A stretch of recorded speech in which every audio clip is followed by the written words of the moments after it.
Rugby Wrap-Up brought to you in part by Sheehy Auto Stores. It's easy at Sheehy. The Pig and Whistle, the world's best rugby pub. And Lean and Limber, stretching your way to a healthier lifestyle.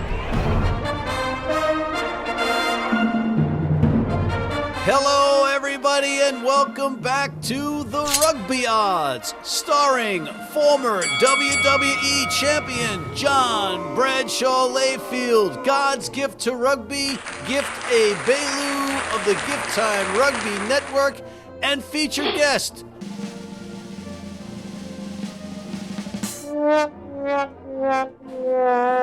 Hey everybody, we got a lot to talk about with the guys in the green room. John Bradshaw Layfield, the WWE legend, and rugby's gift to mankind, gift Egbelu. But first, before we get to them and look ahead, let's take a quick look back at what happened. First one up, Friday Night Lights. Old Glory welcomed in the Utah Warriors, and the Warriors were road favorites, -3. The team from the nation's capital was winless on the season as they welcomed in a Warriors team that had turmoil of their own. Like DC, Utah parted ways with their head coach, but that didn't keep them from quieting the Friday night District of Columbia crowd by scoring the first try. It was by Caleb McCarthy, who got the ball from Mikey Teo, who was simply everywhere. A sloppy match then followed with controversial calls, head injury assessments, even one for the aforementioned Teo. But Old Glory scored late to take the lead and needed only to kill the clock. No such luck, as they gave the ball back to Utah for a kick to win it, and Calvin Whiting pushed it wide right, leaving Scott Norwood and Buffalo Bills fans smiling someplace, and the Capital District of Rugby fans jumping for joy as Old Glory got off the schneid. Old Glory won 22-21, and Utah did not cover. Then it was north of the border to Toronto. The Arrows hosting New Orleans. Toronto -4 at home, but New Orleans scored 36 points on the road in Toronto. Indeed, the match was tied at 10 when NOLA then forgot why they were in Canada. They got absolutely annihilated from that point on, including a hustling Giuseppe Dutoy getting a rebound off the post and burying it in the net for a power play goal. Arrows fans were mostly happy but for the lackadaisical play of the Toronto defense in the last 4 minutes, allowing New Orleans to grab 2 tries and a bonus point. With 2 sides allergic to defense, 13 tries and 89 points were scored. The Arrows pulled 8 of them from their Canadian quivers. Final score, Toronto 53, NOLA 36. Toronto covered the 4 points and then some.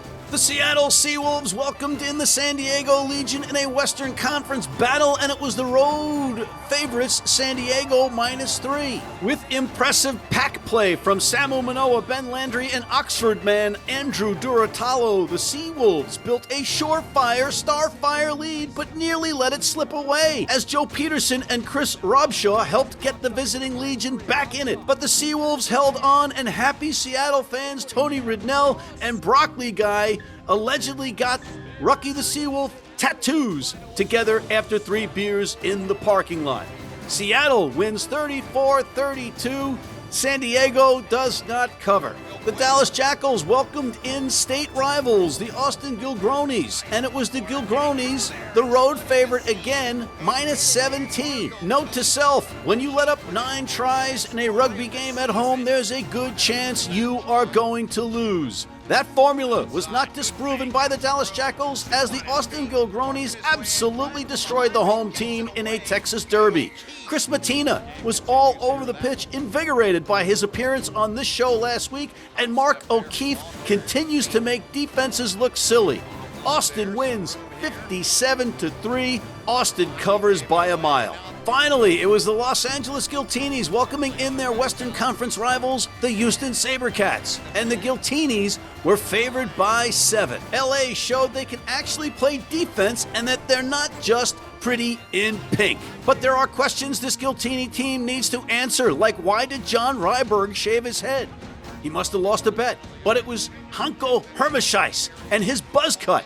who were the talk of Hollywood as he is really looking at home, standing out in consecutive victories over New York and a tough Houston team that nearly won this match. Indeed, if Honko was not in this lineup against the SaberCats, then it's a different ball game. LA holds on versus the dangerous Houston SaberCats 17-12 as the visitors get a key bonus point on the road. LA does not cover the spread. And with that, we're going to take a quick break before we welcome in WWE legend John Bradshaw Layfield and Rugby's gift to mankind, Gift Egbelu. We'll be right back. Need a great price on a new vehicle? Sheehy makes it easy. Easy Price shows you our lowest prices on the Mid-Atlantic's largest selection. Find your best price online or at any of our 31 dealerships. It's easy at Sheehy. Sheehy.com. If you're in New York City and want to watch some great rugby, have some great food, and some great times, go to the world's best rugby pub, the Pig and Whistle on West 36th Street. All right, here they are, John Bradshaw Layfield, the WWE legend, and the rugby's gift to mankind, Gift Egbelu. That's right, the rugby's gift to mankind, Gift Egbelu. Gift, where are you these days? Where are you? I am at the new home in Brazil. Finally. Finally. John, he's been paying rent on that thing for about 18 months. It's a little suspicious. That man's got houses everywhere. Don't ask questions, okay? There's a good chance that he might be in hiding. All right. Wait a minute. Oh, wait. Oh, we got to go over who got the wooden spoon last week. And yours truly was 4-1, so clearly he's not in the running. You were not 4-1. Gift was 4-1. No, Gift and John were 3-2. They obviously didn't check the corrected records email because they don't look at emails, ladies and gentlemen. But yeah, they thought they were both 4-1 and not. They were both 3-2. Oh, glory, DC off the schneid. They actually won a game. Friday Night Lights game. Friday Night Lights game. They beat the Utah Warriors at home in the District of Columbia, and now they're back at home, and they're welcoming in another team that's still on the schneid, your Dallas Jackals, John, and it's Old Glory, favored by 8 points. What a difference Coach Nate has made. We said Nate should coach. He coached, and he's winning. We said Gift should host. He isn't hosting yet, and we're losing.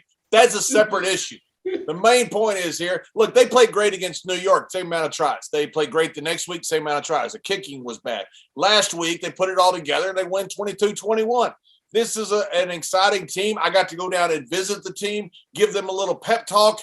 They came out and won the damn game. So, yes, I'm taking full credit for Old Glory winning.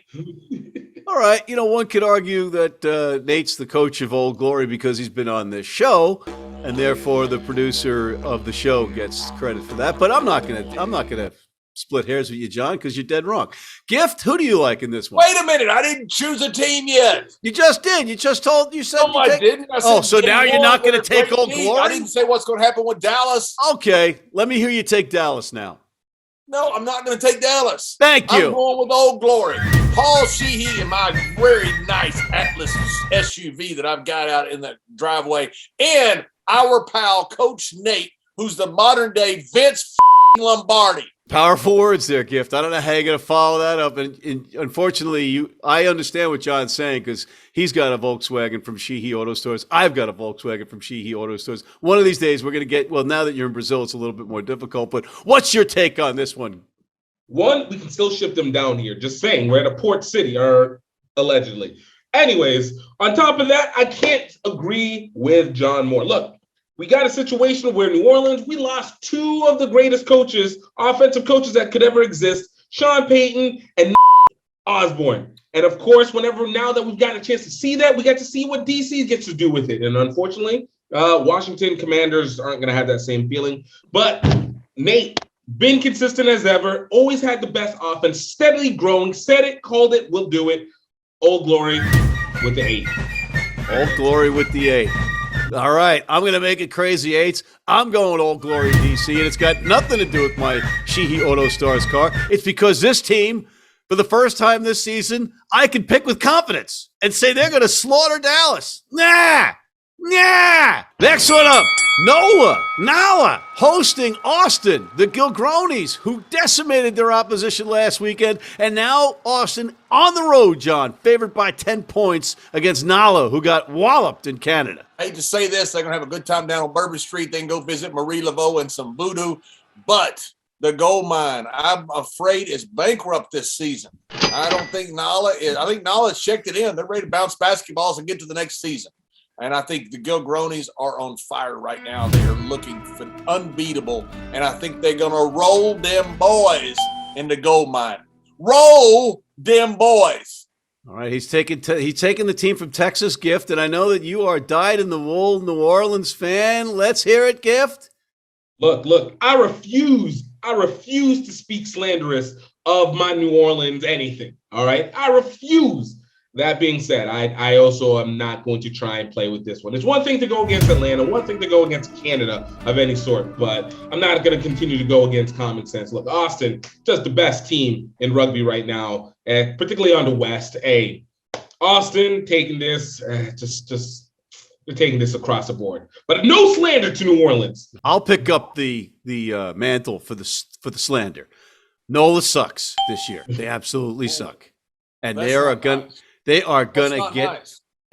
get their kicked this weekend by Austin Gilgronis. The Austin Gilgronis are gonna kick your mouth, potty mouth. That slander, those bad words. Mama Lizard would not be happy with you, and she'd wash your mouth out with this Listerine, which is exactly what she should do. You should be ashamed of yourself for using language like that. If a good crisp mouthwash of Listerine on the Rugby Odds will help, then I'll certainly do it. And we're going to take a quick break before we come back for the rest of our matches. Hold your horses. We'll be right back. Been blind since I was 4. And I've never seen a beer commercial or a beer label. None of that stuff influences me. I drink beer because of the taste. And my beer's Pabst Blue Ribbon. It has the taste and the flavor. What do you think's on the label?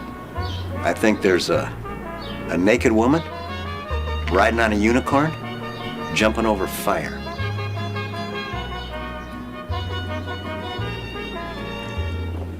Oh, that's good beer.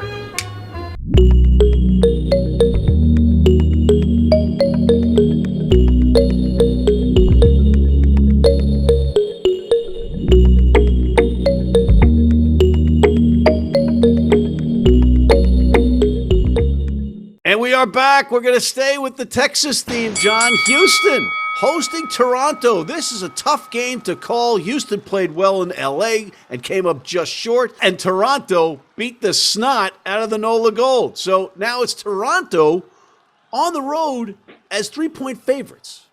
This isn't hard to call. Houston, all the freaking way. They are a different team now. They're playing defense. They're playing like a team. They're playing so well. I think Toronto's a really good team. But I think Houston at home is going to roll them boys. They're going to roll them boys. Ain't hard to call. Don't come to Texas expecting a victory. All right. Again, John, with the hate for our neighbors to the north, a Gift. I know that you don't like Canada. If there was any time that vengeance was more eminent, it would be this week, as Toronto has to enter into the sweltering heat known as Houston and go down into that little saber-toothed tiger zone. Look, Houston's got this one. They've been showing them out. Danny Barrett's been leading them. They've been finding their way. Houston's going to at least keep this within the 3. I expect the win, but definitely expect them to keep it a close game. Toronto is acceptable, but they're not going to be able to take that change of variation. You try going back in time was tough. Try going back down into the hot weather. Okay, so you're taking Houston. That's what he just said, dummy. If more power to you if you figure out what he just said, because I am absolutely clueless, more clueless than usual. But this one is not. You guys are making this. You're oversimplifying this match. Toronto just scored 8 tries. They are playing well. They're getting healthy. Houston, yes, they kept the Gilgronis to 17 points. They had an opportunity to win that match a couple of times at the Coliseum. They're home again. 2 schizophrenic teams. I'm going with Toronto. Toronto's going to win this one. All you wanted to do was choose against the great state of Texas. You choose against Gift's home country as well. You, my friend, are a xenophobe. You don't like the South. And it sounds like John needs a little of that Listerine, that refreshing, germ-killing mouthwash that we have here on TRO, the Rugby Odds. It's for when you use foul language and you have to wash your mouth out because Mama Lizard is watching and she does not approve of foul language. There you have it. That's a PSA and a commercial all in one here in modern technology. Next one, the Utah Warriors, who lost to Old Glory, and it looked like they were gonna pull that one out. And Calvin Whiting went Scott Norwood. He went wide right. There's a snap. There's a kick. It is up. It is no good. Norwood missed. Scott Norwood. How many people do you think is going to get a 1990 Buffalo Bill reference? Well, if you listen to the Old Glory broadcast, Colin Hawley brought up, he said, laces out, which is, we all know. 40 years old. Whatever. Everybody in Buffalo knows what that means, and so does everybody that's a New York Giants fan. So whatever. Just give me your goddamn pick. Hey, Seattle loses by only 2 to the Free Jacks. I think it's because the Free Jacks have a problem in the second half when they were playing a team that they should beat. But Seattle is a well-coached team. They are a well-disciplined team. It showed last week against San Diego, and I think they're going to go down there and they're going to catch these guys. I just don't think that Utah they have the desire. They look at when they cover balls, when they cover breakdowns. They're just not there. They're not playing as a team, and I think Seattle is. I think Seattle is a better club. Seattle's fighting for a playoff spot. Utah is fighting for offseason. Gift, the Mountain People hosting Seattle. Now, Seattle is further north, Gift. So is that the same in elevation with what's going on in Utah in your neck of the woods? Look, I know Buffalo and Canada are basically the same place, but the arguments don't work the same in all places. All climates are not the different. I don't even understand it. Look, the point is broccoli people have been playing well. I don't even want to refer to that whole question again. That doesn't even make any sense to me. But broccoli people have been doing sufficient. And look, given what it is, Utah is in a situation where they are coachless. We've seen it too many times. If you don't have a coach, you can't. It doesn't matter who you have as your players. You can't play. You end up sucking it out. And right now, Utah is in the dips. Seattle's going to take this, continue their little trample through the West, end up being the 4th best team in the West, and take this one on.